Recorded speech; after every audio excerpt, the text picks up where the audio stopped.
Oui, Monsieur le Président, mes chers collègues.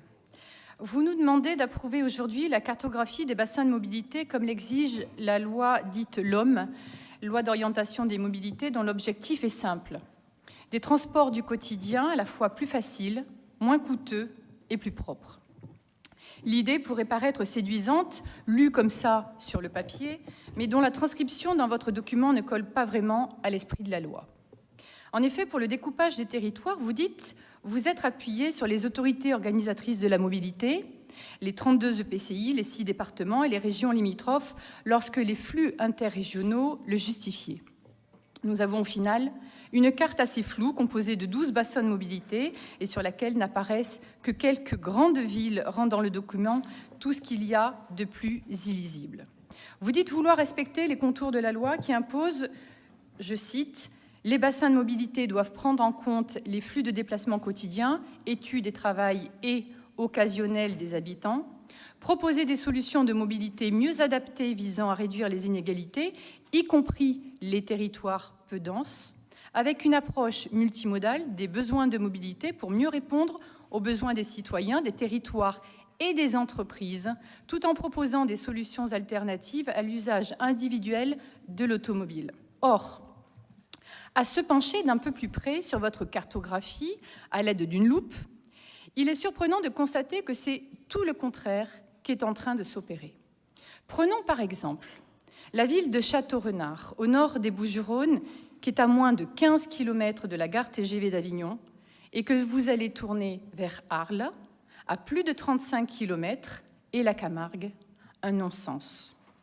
Autre exemple, cette fois dans le Var, Riance, qui est une des communes convoitées par tous ceux qui travaillent sur le site de Cadarache, situé à 16 km, ou ceux qui vont travailler sur Aix-en-Provence à 35 km, se trouve prochainement dans le bassin de mobilité de Brignoles, à 45 km, ou Toulon à 80, aberrant. Un dernier exemple, mais nous pourrions en prendre dans chacun des départements, la Tour d'Aigue, qui est à l'est du département de Vaucluse, à moins de 30 km d'Aix-en-Provence, et que vous allez intégrer dans le bassin de Forcalquier, à plus de 40 km au nord, soit près d'1 heure en voiture, à cause des petites routes de campagne. Ce qui ne va pas du tout faire plaisir au nouveau député de la 5e circonscription de Vaucluse, l'ancien maire de la Tour d'Aigue, justement, qui, cette semaine, dans la presse, à l'occasion d'une réunion avec ses sympathisants, avait abordé les thèmes de la mobilité et les difficultés que les habitants du sud Vaucluse rencontrent pour se déplacer vers les grands centres urbains, notamment Marseille. Il va être forcément compliqué d'expliquer à cet élu, socialiste pendant des décennies, passé macroniste à l'occasion des législatives, avant de rejoindre il y a quelques jours le nouveau parti régional que le mouvement auquel il vient d'adhérer se veut défendre, nos territoires d'abord, en plus d'en porter le nom.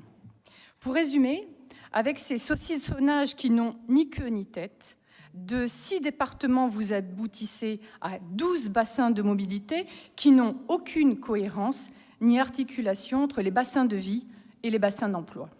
Votre nouvelle cartographie ne pourra, si elle reste en l'état, jamais répondre aux véritables enjeux de mobilité voulus par la loi LOM et faire craindre une volonté de la région de tout déstructurer pour aller dans le sens de certains EPCI qui tentent de mettre en place des pôles territoriaux en créant pour l'instant de simples coquilles vides